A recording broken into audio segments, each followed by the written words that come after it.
Donc, par rapport à l'alimentation, vous m'avez dit que vous brûlez à peu près 15 000 calories par jour. Oui. Ça veut dire environ 2,5 kg que vous avez réussi à perdre une fois sur les 24 heures. Oui. Mais là, on a fait aussi exprès des tests sur l'alimentation. C'est pour ça, parce que l'équipe était avec. Et c'était seulement 24 heures. C'est-à-dire, il faut aussi tester ça. Oui, si on compare, c'est 180 bananes par jour et ça on ne peut pas manger. C'est pour ça que nous on mange, que je mange liquide sur le vélo. Mais ici je fais la pause parce que pour aller au Cap Nord, on a la première pause normalement après 30 heures de vélo. La première pause là c'est quand même un peu de riz et poulet. Ouais. Et donc, alors si vous faites ce challenge, c'est pour une association, une ASBL. Voilà. Est-ce que vous pouvez juste me parler pourquoi vous avez décidé de faire ce challenge? Non seulement pour cette association, mais qu'est-ce qui vous est venu à l'idée à la base et quelle est votre motivation?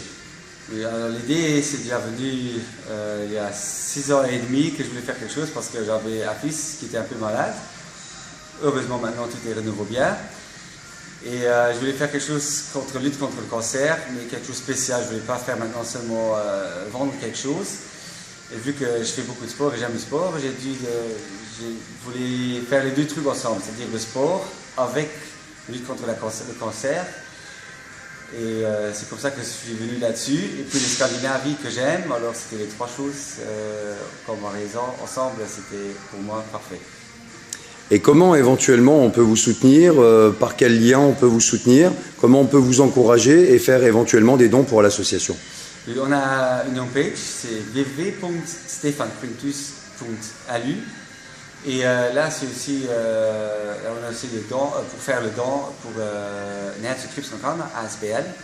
On peut faire là, et là, tout est indiqué là-dessus pour faire les dons. D'accord. Et donc le départ est prévu le 5 mai?